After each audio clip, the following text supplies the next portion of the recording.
Hello,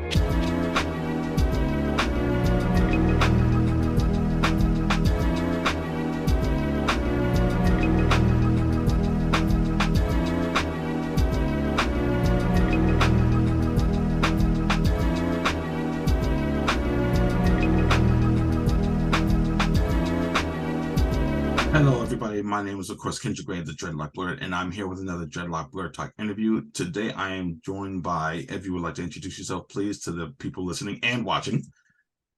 Yes, my name is Phyllis Levitt, and I am a psychotherapist of over 30 years, writing a new book, or written a new book, called America in Therapy. And I am so glad to be your guest on the show today. Thank you for having me. Thank you for reaching out. Also, I know we met through the Matchmaker podcast streaming service. Could you just give the listeners and the viewers just a brief history of your background and how you got into this profession? Yeah. I went back to graduate school in my 30s, and I had gone to therapy myself, is actually what motivated me to get a degree in psychology and counseling. And I also did a ton of work myself as a client. And then I was a co-director for a brief period of time in a sexual abuse treatment program. And that gave me a really solid, in-depth background in the dynamics of abuse. And then I saw, as a private practitioner over many, many years of practice, that abuse is really rampant in our society, that many, many people are suffering on the inside from deprivation, lack of love, lack of belonging, and overt abuse in our homes. And then I began to make the association that some of the dynamics that I'm working with individual people and have dealt with in my own life are exactly what are playing out in our country. That if we look at ourselves through the lens of family therapy and family psychology, the dynamics of a family, we have a pretty good lens on what makes a healthy family and what makes a dysfunctional or overtly abusive, violent family. And I just began to make the correlation between what goes on at home and what goes on in our country, which is the family of America. And to the extent that as a country, we are operating on dynamics that are destructive, abusive, neglectful, that we are impacting our own citizens in really negative ways, that individual abusive people impact their families on a microcosmic level. And so that's really where this book was born, was I want to both point that out in a very specific way, but also, sort of that's the first half, that's the diagnosis.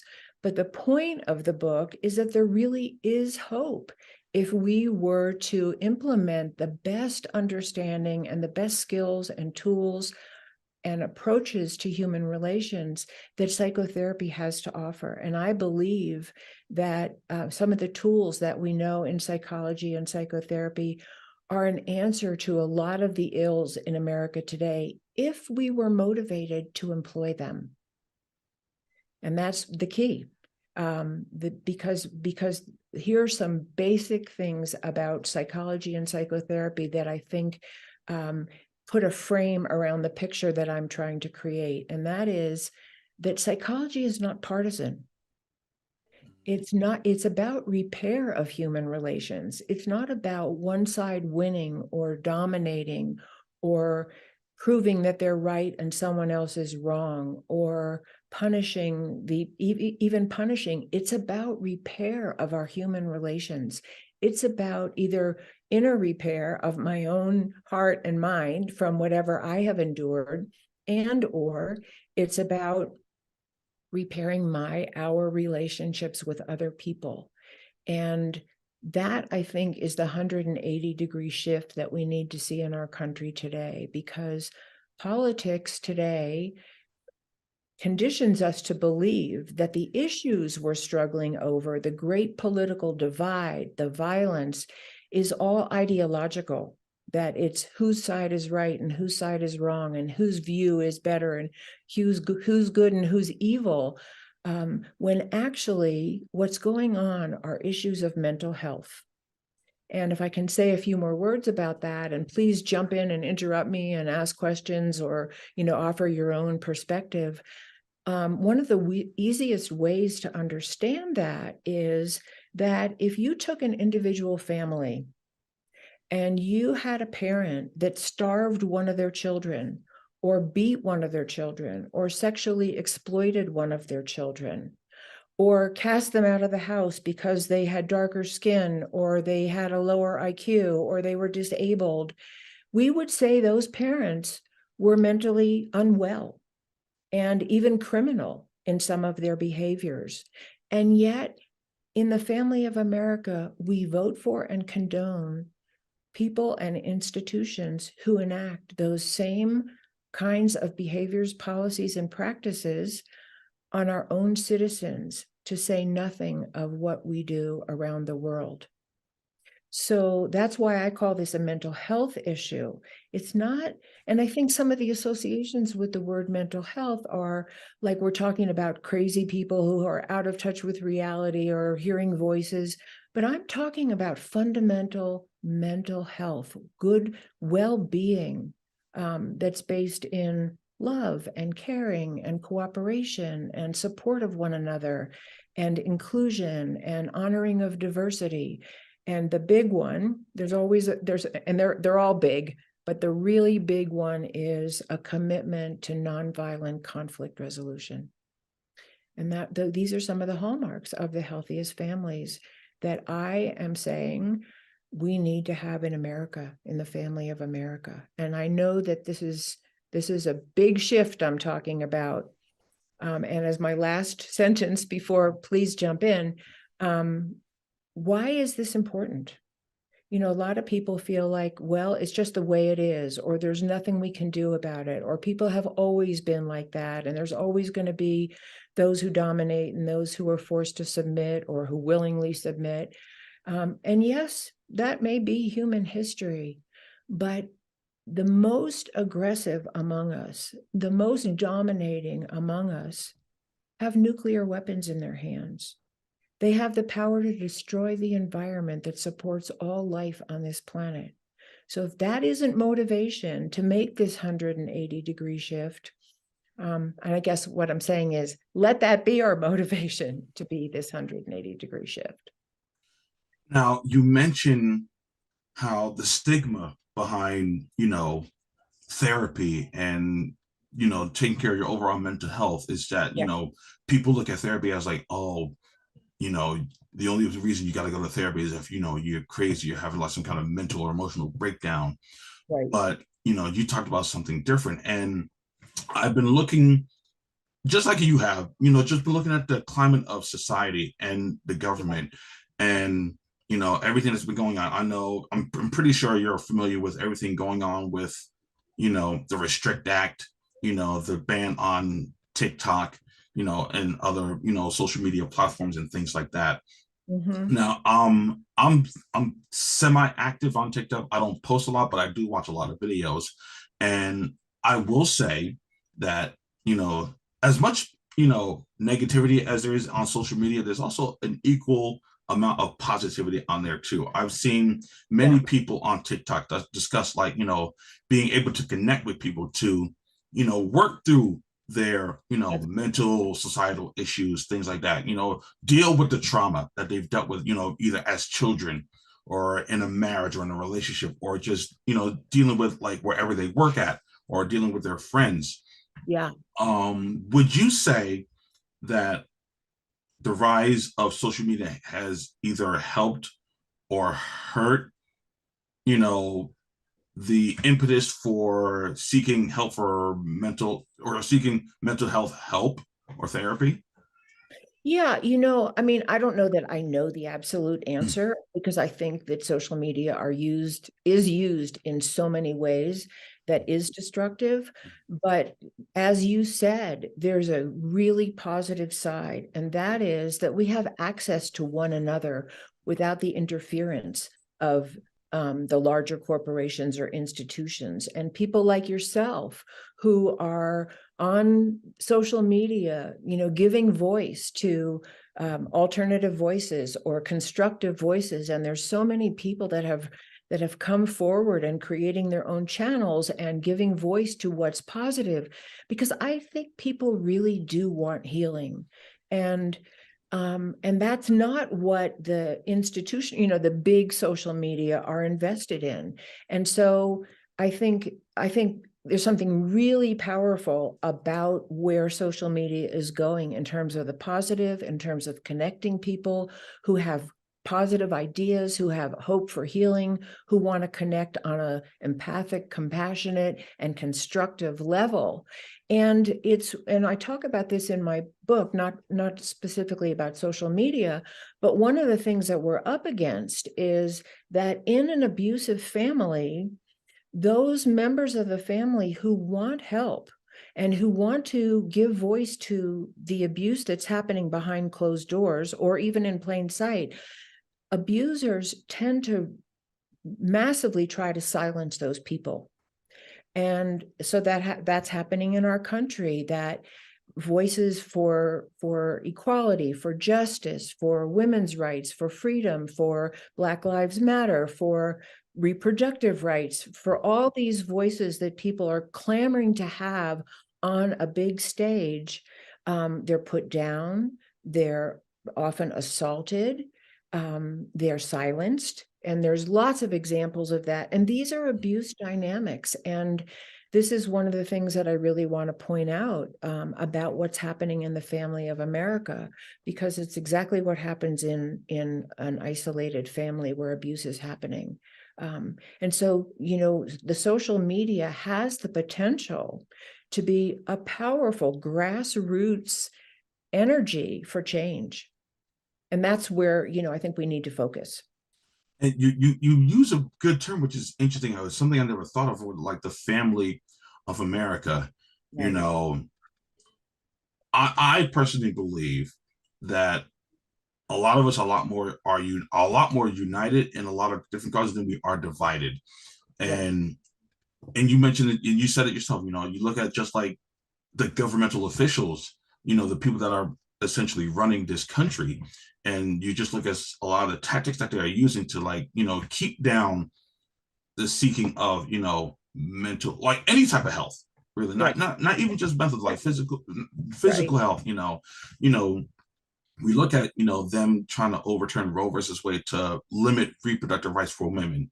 And as someone who has a 7-month old, and I mean, me and my wife are 39 years old, and and we talk about all the different factors that go into when a woman becomes pregnant. Right. It's interesting because the people, the powers that be, if we want to call it that, it just makes you wonder what the end game for them is because ultimately they constantly talk about us not wanting to be like, places like Russia or China or, Korea and things like that. But they're at the same time, they're following the same playbook to Right. be like them and claim it as our own. Right. Right.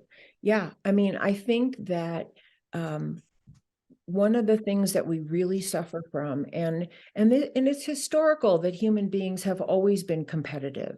Mm-hmm. It's part of our animal nature to be competitive, to survive. So that plays out on every level of human society, but something's changed. And where one person could go and kill their enemy and take their food or their possessions, now we have the potential to wipe out human life and most of life on Earth with our desire for power and domination. And I think this is a critical place in human history where because how did we develop these things? We have incredible intelligence and creativity and technological know-how and expertise that keeps growing. But we have to decide how we're going to use it. And no other animal has had to do that.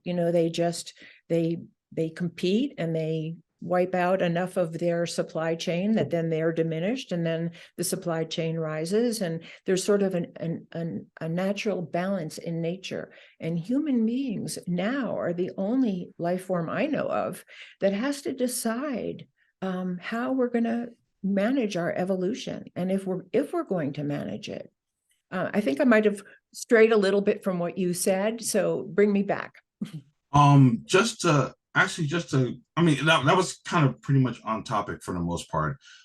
Because it has me thinking right now, you know, looking at all these people in these higher up positions, Yeah. and it just make, and I know a lot of people have asked this question. I've even asked this too. It's like, what is their driving force behind their motivations?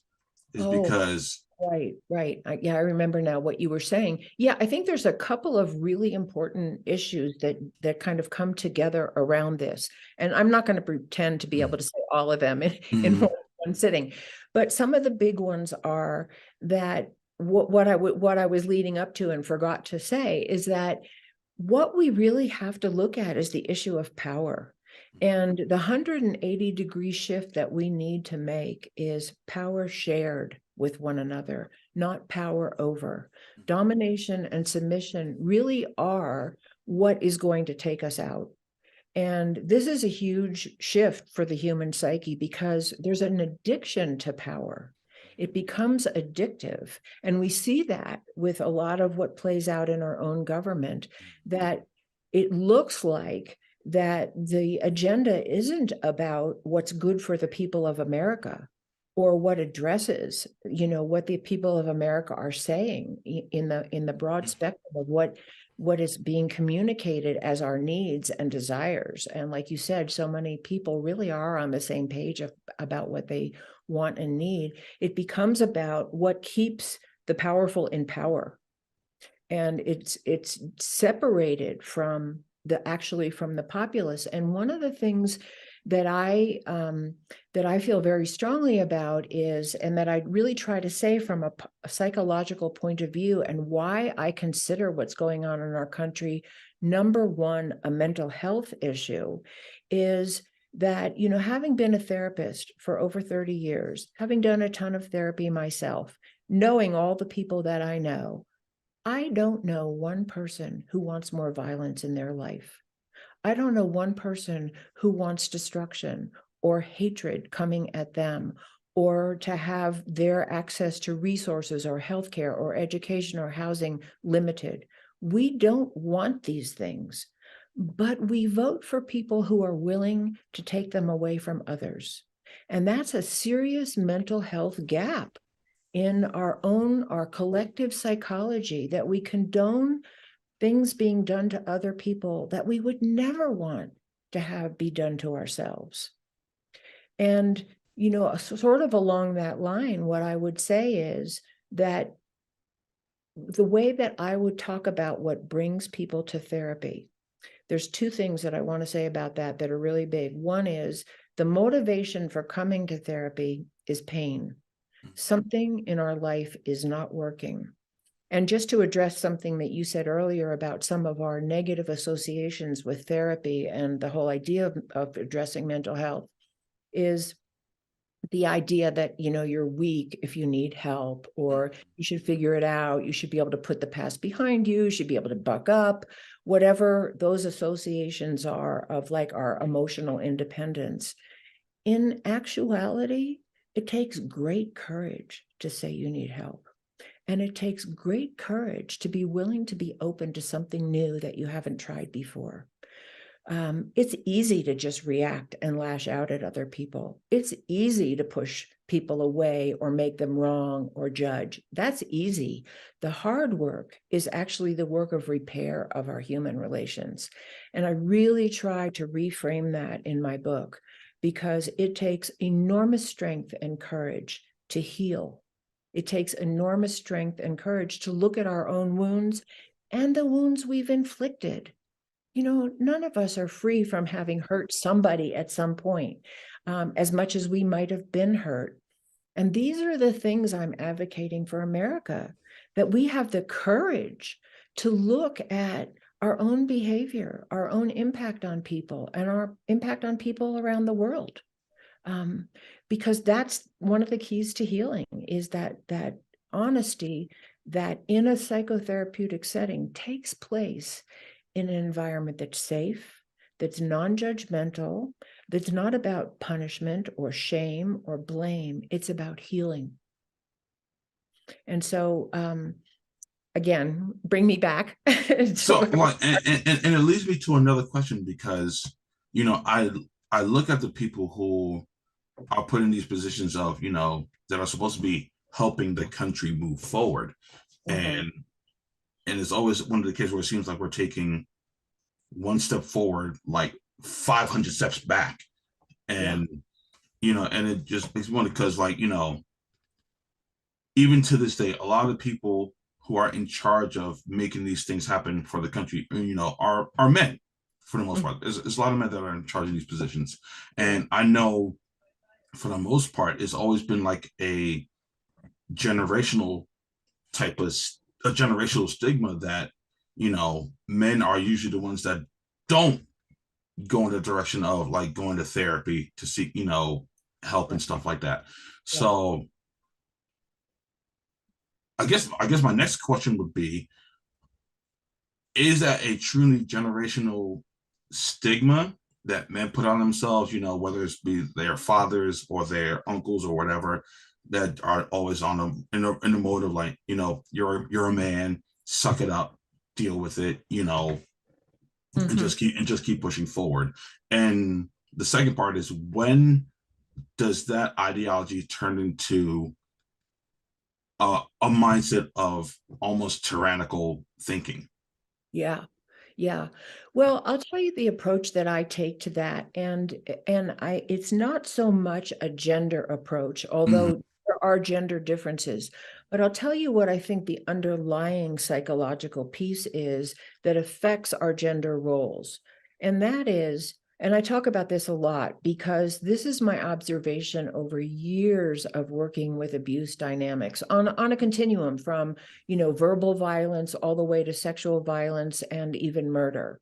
Um, so this is what I have observed, that and this I feel is really important for our understanding of what's happening in our country and what needs to change. And that is this, that if in a family, and I'm going to talk about just, a nuclear family where there's violence and abuse going on, if the violence and abuse is not stopped, and there's no recourse, there's no rescue, there's no safety, and there's no treatment for the after effects, even if a person, manages to get out of that, which many people, they grow up and they leave their home, but they haven't necessarily gotten any help for the impact of the abuse on their psyche, on their emotional life, on their behaviors, on their beliefs about themselves and others, and on their coping mechanisms. There's a pattern of what I have observed over the years of outcome.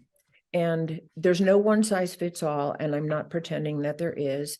And we all know that there are people who have made it out of the most abusive situations and thrived. Somehow they just made it, and they're just shining examples of human resilience and willpower and the need to survive and thrive. And there are heroes and our heroines.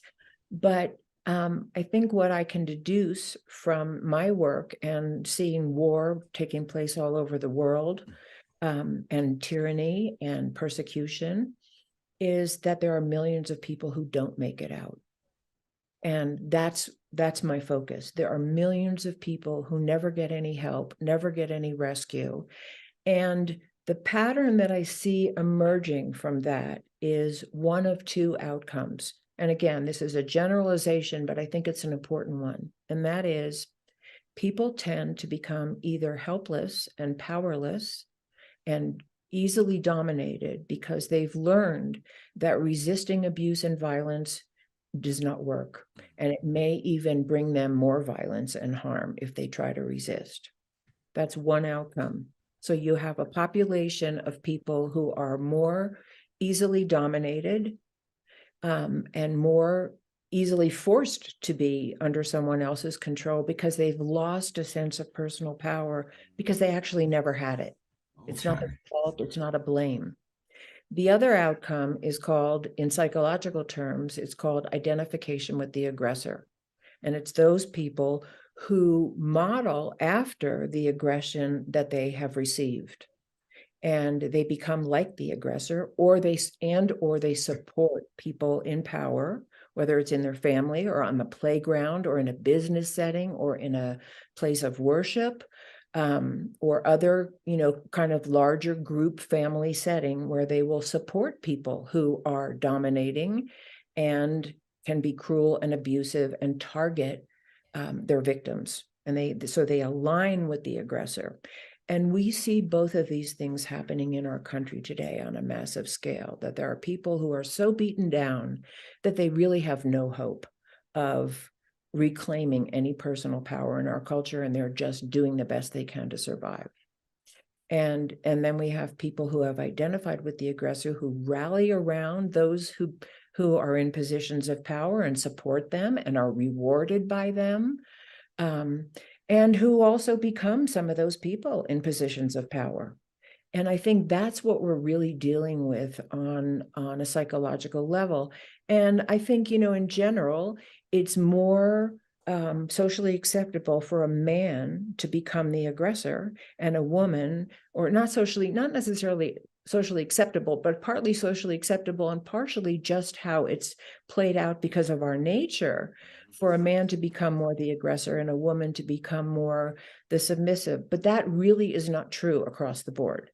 You really can't make a one size fits all for that, because I've, in all the years that I've worked as a therapist, there are many women who identify with the aggressor, and there are many men who become passive. But on a large social base, yeah, it's probably more true. So does that kind of like give a different lens on what you're talking about, or It, add something to it, it? it does, because, I know there's a lot of people that tend to not want to get involved with politics, but at this point in our society, it would be kind of hard not to, considering all the things happening that are affecting the people on the lower end of the spectrum. You Absolutely. know, like I I Absolutely. I work in the school system. So, Mm. and I've been a part of the school system since 2013. What do you do there? I'm actually a paraprofessional. So, Oh, and more specifically, I work in the autism program. wow, fantastic. Oh, I really commend you for that. Thank you so much. It's a very interesting, it's an interesting space to be in, Yeah, because essentially, a lot of them are kind of, I guess the best word to say it, they're kind of free of a Mhm. lot of the social, Yeah, a lot of social situations that the rest of us are losing our minds over. right, That right. theirs is more of like a sectioned off world, which is something I kind of admire, because they're not stressing out day to day about like what's the next crazy thing that's going to happen with states or local governments and things like that.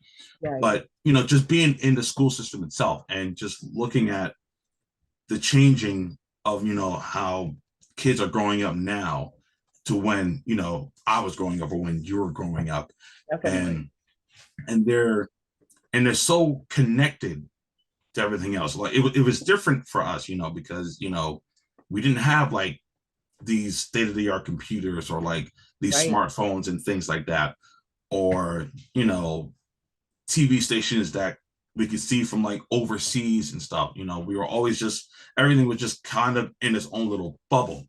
Yeah.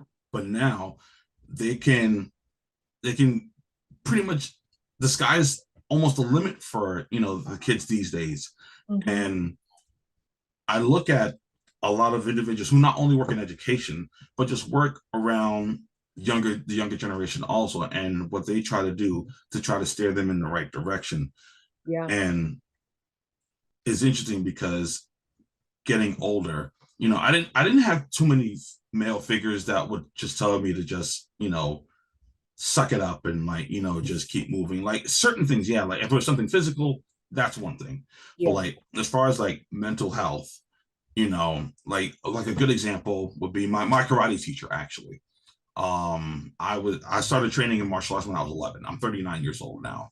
The teacher that I had, he passed away a couple of years ago because he was sick.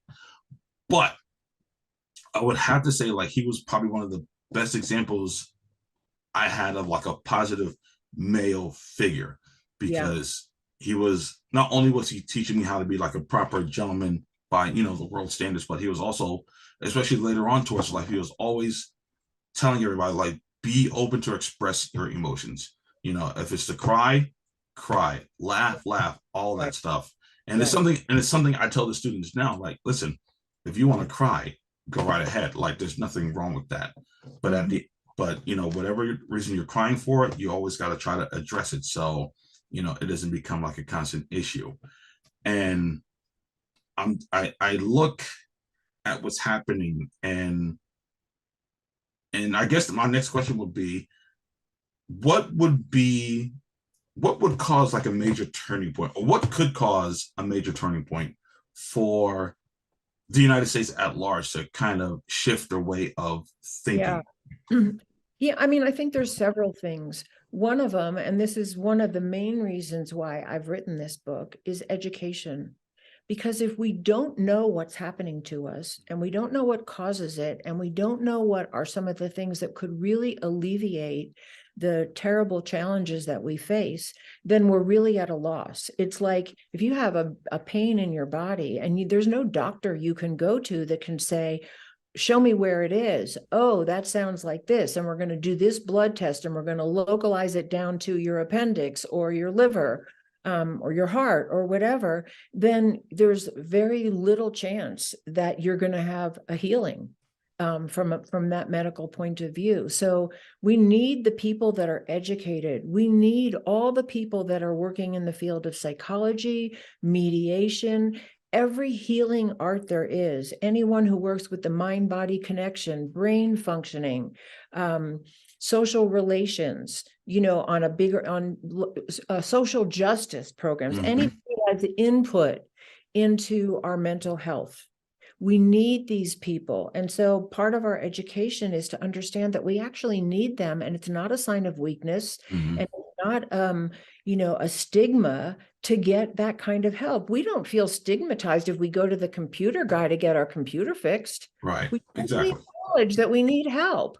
Mm-hmm. Uh, but it's only with our mental health and our human relations that somehow we have this stigma around upgrading, around actually finding a better way to do it. And if you, one of the big things, parts of our education is just to let people know, how did love, how did compassion, how did caring for one another and cooperation and nonviolence get divorced from the whole political conversation? They're not there. And there's a good reason why they're not there, because those arenas are run by the power dynamics that if we were to really upgrade that conversation, the power dynamics would have to change. The policies would have to change. And so I think when you talk about, there's all these people that are talking about good things and healing and health and community and coming together. This is the movement that's happening. And there's a lot of pushback from the top down that we just need to be aware of. So one piece is education. What are the dynamics of abuse? What causes it and what heals it? Okay. And then we need to start listening to the people who have some ideas about, what do we do here? How do we close the gap between what we all want for ourselves, which is love and belonging and, having our needs taken care of and peaceful relationships with other people and feeling valued for our gifts? How do we close the gap between that and what we legislate? How do we close that gap? And my contention is, and again, it can sound like Pollyanna thinking, but really, if your boat is sinking, you want to get on a life raft. You want, you want to, even if it's hard. And that's where I think some of the basic premises of good psychotherapy come to play, because just some of those in a nutshell, and obviously I can't go into all of it here, but are one of the first things we do is make it safe for people to communicate. Let's just say we take a couple who's fighting and not getting along, or feeling like they've disconnected, or they don't see eye to eye, blah, blah, blah. Well, we make it safe for them to talk.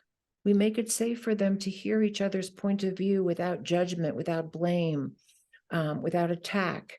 And there's specific skills that we use to build empathy, to build, like, talking in I statements. This is how I feel about what happened. This is what I would like from you, rather than you're a blah, blah, or you did this and you're blah, blah, that kind of blame, shame, communication that's very much still part of our political dialogue. And I like to say this because I like to imagine this. I like to imagine that we had a Department of Psychology in our government, that we had mediators in Congress that actually hold people to the skills of deep listening, of working toward resolution rather than winning an argument, working toward common ground, toward agreement, toward taking the violence and attack out of the communication for the good of everyone. Because we know that children living in families where the parents are fighting all the time, they're suffering. And we're suffering from a government that's run on these dynamics. The whole population is. And, one of the things that I like to share is, there's some people in our society who are less affected by some of the deleterious and abusive policies that come down from the top. People who have more adequate resources, or they have a more acceptable color of their skin, or whatever they have. But I will tell you that we're all affected, and definitely some people more than others. But I've worked with many people who were in families where a parent was highly abusive toward a sibling or their mother, or, but not them. Mm. Were they traumatized by living in that environment? Absolutely. And that's part of what they've come to work on, and what shaped their life in a very impactful and not healthy way. So we're all affected, whether we like it or not. And then another thing that I really like to share, because it was such an eye-opener for me, that, I've been a psychotherapist, started in 1989, my first clients. Mm. In all the years that I've been a therapist, it was not until the 2015 and the campaign for the 2016 election that I ever had clients come to therapy traumatized by the politics in our country. Mm. Awake at night, terrified we were going into another Nazi Germany, really, really traumatized by the political scene. And I think there are hundreds of thousands of us that are really traumatized by what's going on in America, and many people feeling very helpless to do anything about it. And so, that's also one of the things that I try to address in my book. There's something we can all do, no matter what our sphere of influence, even if it's just our family and being a better neighbor or nicer to the people in the store that we meet. Or if we are, like yourself, you have a podcast, you can talk about big issues, you can influence the children that you work with in school and probably their parents, and you'll be a better parent yourself. We all have something we can do to bring us to a tipping point. How long would you say, like if, let's say, a majority of society committed to, improving their own mental health, passing it on, and even passing it on to, their siblings, their, significant others, their children more specifically, how long do you think a shift in our society would occur? Especially given the political climate of what's going on right now, because at this point, the politicians and the people in the higher ups, and this is just me saying this, I feel like they're just in it for power's sake. Yeah. I mean, I know there's a few of them in there that are like trying to do right by the people, but I think for the most part, a lot of them are just in it for power's sake. like how long do you think a shift how long do you think a shift would take if, let's say, maybe even 60% of the people decided to, like, start moving in a direction that's going to better their mental health and by extension the mental health of others? A lot of people ask me that question, and honestly, I don't know the answer. I don't think it's possible to know the answer. But I think if each one of us as an individual commits to our part, and it becomes, part of our mission. It's part of my mission. I feel like I have over 30 years of experience behind me that I really want to share with other people. So I think the more that we support each other, that we each make a difference. Every single person makes a difference. Every person can make a difference for better or for worse, and that we support each other, and that it can happen sooner. And the other big piece that, which goes along with what we were talking about before, is when I was saying that what brings people to therapy is pain. Something really isn't working. And the more of us that wake up to what isn't working in our country, and, and I say, and I think a lot of people say this, like, how many more shootings do we have to have in an elementary school before we get it? That something has to change. And I say it this way, I worked with a family once where I don't know how old this little girl was. I think she was 4 or 5. She was chasing her brother around the house with the scissors. Okay. The first thing you do is take the scissors out of her hand, right? But that's the first thing you do. And then you look at why she's doing that. What's going on in this family that she's allowed to do this, that she's angry or upset or hurt or something that would make her want to run after a sibling with a scissors? And that's how I see our country. We have people running around with scissors, with automatic weapons. Mm-hmm. Wouldn't have them, but they're suffering from something. And we know this now. So, like, when are we going to use what we know? When are we going to use what we know, that the people who are the most hurtful are often the most hurting? Mm-hmm. And somehow we have to interrupt that cycle. And that's one of the things that the best psychology and psychotherapy is designed to do, is to break the cycle of abuse and hurtful human relations. So, the more of us that speak out about the pain of our human family in America, the more we can reach that tipping point. And I hope it's sooner than later. And I think, the more people that get on board with, okay, I can have a voice, whether it's just in my family or on the radio or on TV or as an actor or as a writer or whatever, the better. Do you also see it stretching into, or trickling down rather, into other industries? Because I look mainly at the entertainment industry. That's what I look at the most. Right. And I look at a lot of the discourses that have been going on lately. I know I did a show a while back on the co-opting of the word woke. I don't know how familiar you are with that whole fiasco. A little bit. It's so tragic. What do we have to do? We have to wake up.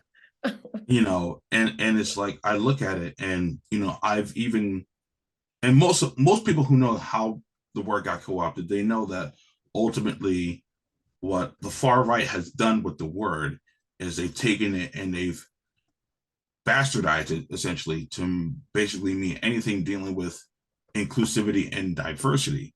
Right. And even to the point where I still have a few friends that are using the word the wrong way. And it's interesting because of the way how the social climate has changed over time. Like, listen, there are people of color that exist. There are women that exist. People who are part of the LGBTQ community. People who are trans. People, just people of all different types of walks of life.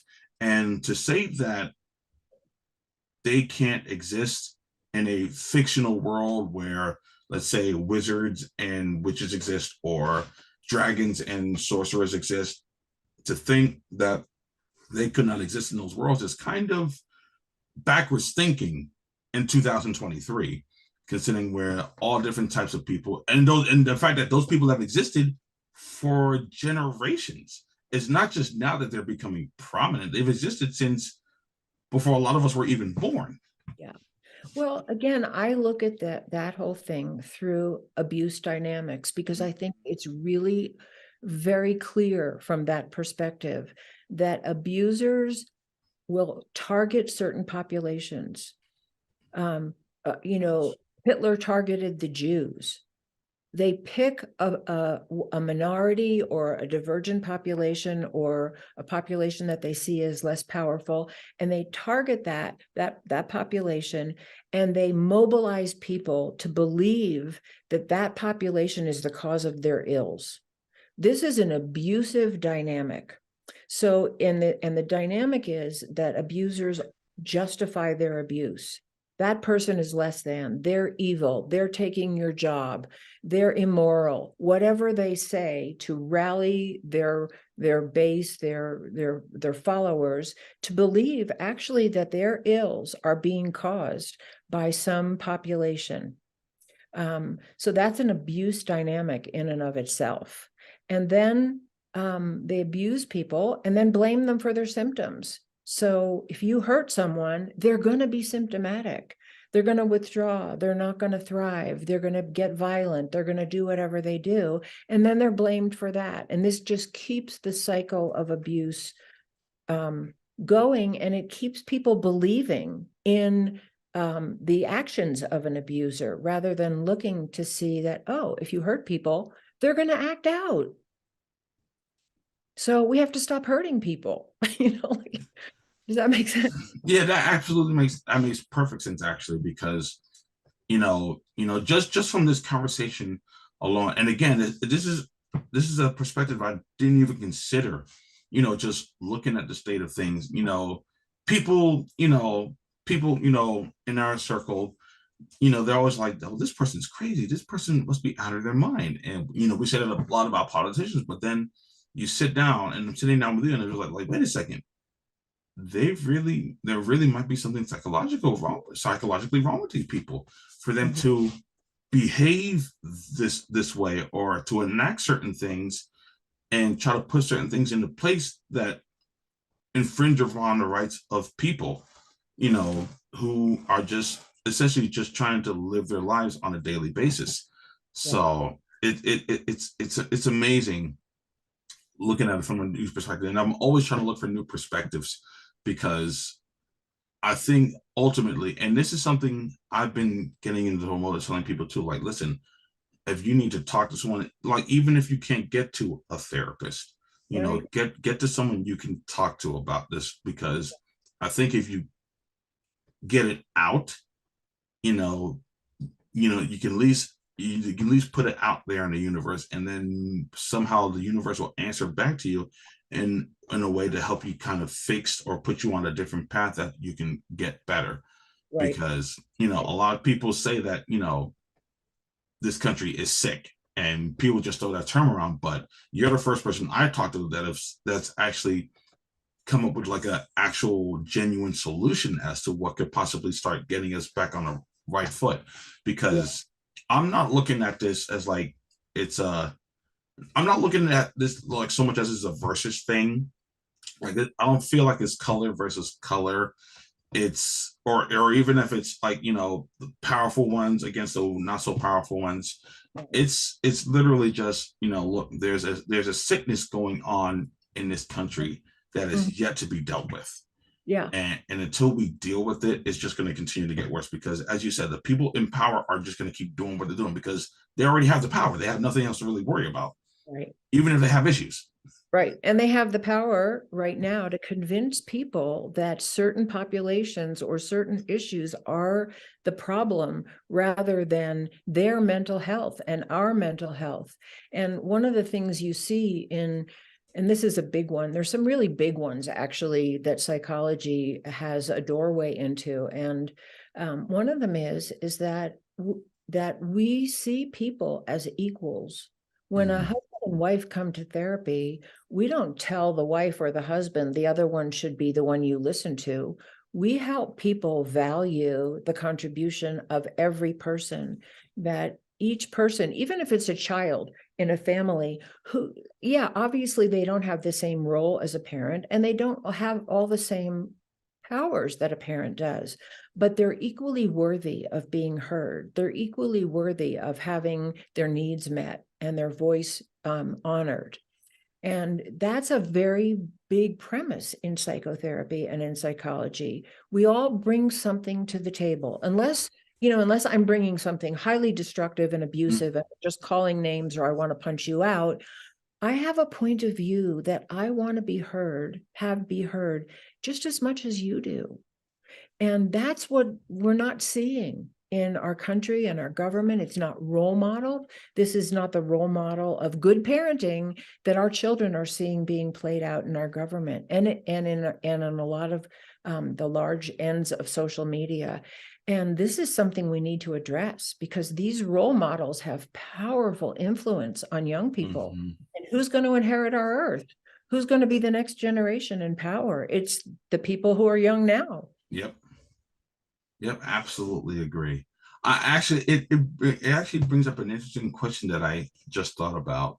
You know, a lot of the younger generation may come from families where they can't get the therapy or the help that they need. Right. So get them out and they've turned to like self-diagnosing. What would you say to those who kind of jump into the realm of self-diagnosing themselves? Like, I know one of the biggest ones that I've noticed people doing it is diagnosing those as either neurotypical or neurodivergent. And Yeah. I've never actually had a chance to ask anybody about that, but since we're having this conversation, I wonder what's your take on the either I mean my generation and younger, or just people in general just going that route of self-diagnosing themselves. Yeah, I think there's a good impulse in it, which is that there's an impulse to understand ourselves better. I think, probably there's a lot of partial information or misinformation or, incomplete information out there, so that people are maybe quick to make a diagnosis that isn't accurate or isn't helpful. And I'm not as familiar with what you're saying, the neuro something or other. But what I would say is that, where I think science and psychology are going are to the interconnection between our brain functioning and our emotional well-being, and that it's possible to create new neural pathways with healing, with help, with focus on more positive and constructive ways of thinking and being and doing and reacting. And so I guess I would just approach it from the mental health point of view and say that before we get too heavy into self-diagnosis, let's look for help for our wounds. Let's address our wounds, whether it's from our family, from our social group, from the school ground, or from larger institutions that create policies that are discriminatory and exclusive. So that's where I would start. And I know there's a big interplay, but I'm actually not so trained in that area to say. But I think like the impulse is good. I think it's good that there's a national conversation now about narcissism in government. That's good. And then we have to refine it and look at the details of how it plays out. But really, how do we interrupt the cycle? That's the important thing. Like, let's take all this knowledge and if there are certain conditions in families that produce pathological narcissism, then let's heal that. Let's help families so we don't produce so many people who are lost and want to join gangs or want to pick up an assault weapon. And let's heal our government so we're not role modeling those kinds of behaviors. I absolutely agree with you, because one of the biggest, I guess, buzzwords that's been flying around is narcissism. And just looking at it, that's absolutely what it is. Like, looking at a lot of these politicians, when they give these certain speeches or they talk about certain subjects, you can just tell that, It's it's about just them. it's really just all about them. There's no spotlight on the rest of us, and it's like, Yeah. and it's really to the point where it's like a lot of us are just being left in the dust, and you just wonder, like, where is this going to go? Where's it going to go from here? Yeah. And that's why I say I think it's great that some of the terminology of psychology is making its way into the mainstream. And I just think that we have to refine our understanding of it and not just throw words around. But again, I think it's still helpful that we're talking about narcissism. And I think it's really helpful that we're talking about malignant narcissism, because as a psychotherapist, again, I've worked with many people who grew up with very narcissistic parents. And just to say, sort of in parentheses, they're narcissistic because they're wounded in some narcissistic way. They're not bad people. Right. To grow up with a narcissistic parent is very wounding, because you don't really exist except as you reflect back what they want to see about themselves. And that's what we're having in our government and in many of the positions of power, is that many people and populations don't really exist for them unless they reflect back what that narcissistic person wants to feel and believe about themselves. And it's very dangerous on a psychological level and even on a survival level. I actually happen to agree, because and I feel like, and maybe you could shine some light on this, but I feel like a lot more narcissistic, I guess, ideologies or personalities are definitely starting to pop up a lot more than how they did, like maybe like 15, 20 years ago. Right. And I guess my next question would be, where did it, I mean, I guess, how's the best way that I can ask this, how do you think this sudden emergence of narcissistic personalities came about? Like, whether it's like people just revealing themselves a little bit more, Mm. or maybe just more exposure, maybe more social media exposure to it, possibly. Because I've seen a fair amount of people talk about, living with a narcissistic parent, or a narcissistic significant other, or a sibling, and things like that. Um, what Yeah, would I you? mean, I don't Yeah. know that I know the answer to that either. I think historically there's always been, the king and everybody is subservient. Mhm. Um, Certainly in the last World War, we had some very, very cruelly disturbed, sadistic narcissists in places of power in Europe. Um, and I think we've sort of felt like we were immune from that in the United States, and we're not. And it's kind of caught up, the whole power differential, the wealth differential, the accumulation, combined with the very recent advances in technology, whether it's weapons technology or communication technology, the power to influence other beings. Like you were saying, when we grew up, and certainly when I grew up, my dad listened to the news all the time, but basically I lived in my bubble of my little community, my family, my school.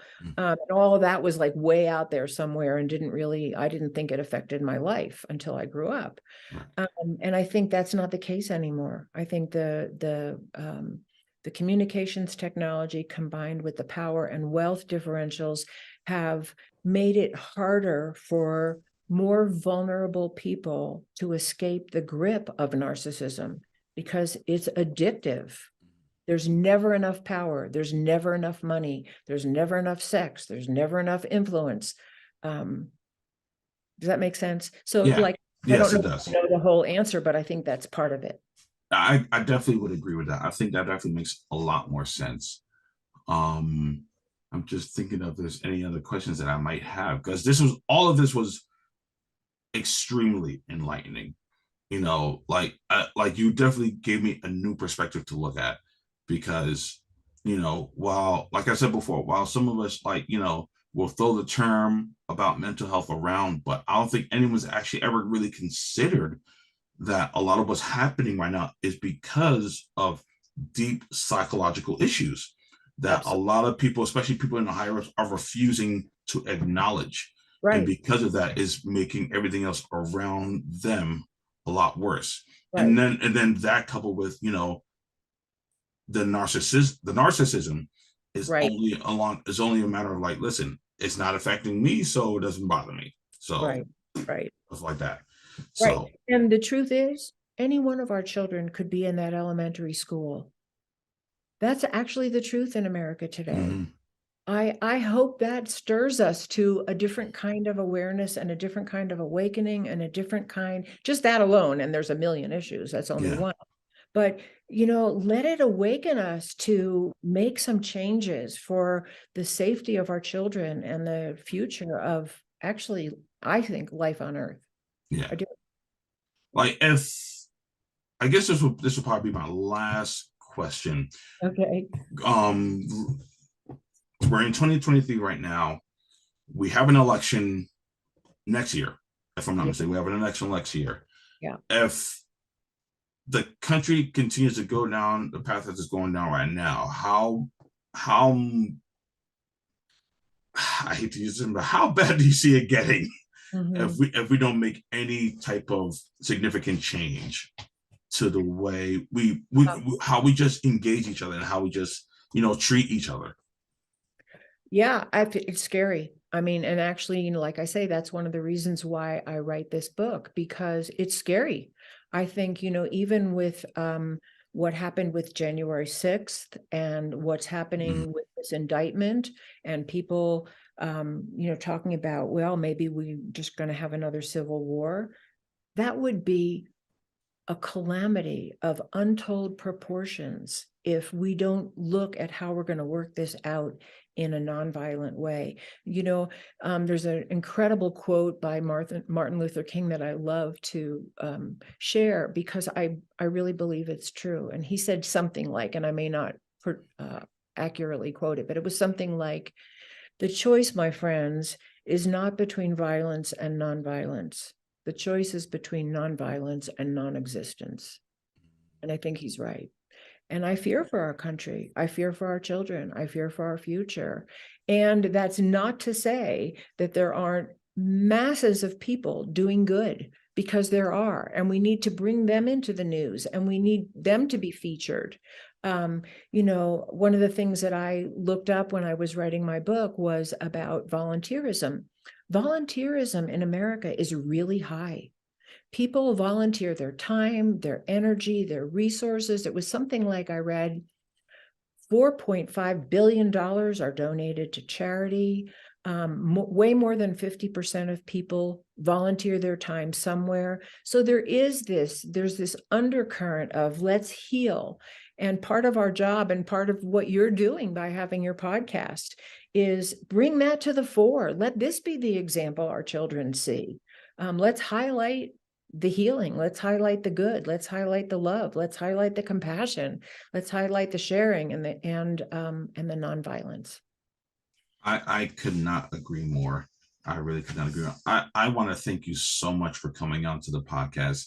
This So, again, this opened my mind up to so many different possibilities that I never would have considered before. And I'm gonna keep exploring them. great. Hopefully maybe later on down the line you can come back onto the show and we can discuss I would love to. maybe things have hopefully if things have changed Yeah. within a given time. Where can people find you? Yeah, the best place to find me is on my website, which is www.phyllislevitt.com. And if you sign in for my newsletter, I'll have your email address and I can keep you posted about when my book is actually going to be available and any other news that I want to share. And I'll be writing little insights about things or, pieces of what we've talked about. I'm on YouTube. I have a YouTube channel where I have put other podcasts that I've done. That's Phyllis Levitt Podcasts. And I'm on Facebook and LinkedIn and Instagram. Those are the main places. I'm probably going to start a TikTok channel, just because I think it's a good way Yeah. to be out there. So Yes. that's going to be my next step. But I really appreciate being here with you today. I think your questions were spot on. And I loved our conversation, and I would be really happy to come back. And I'd love to come back when my book is actually out. But if you have questions and you just want to explore more, you know where to find me, and I would love to talk with you again. Thank you That so much. that would be so awesome. And I want to thank everybody for listening and watching. Of course, You can find us on YouTube. You can find us on Twitch. You can find us on Spotify and other podcast streaming services. And as I said before, hopefully later on down the line, we'll have her back. In fact, when your book comes out, we'll probably try to get you back here on the show and talk some more. Great. Thank you so much. Thank you so much. And thank you guys for tuning in. And we're out.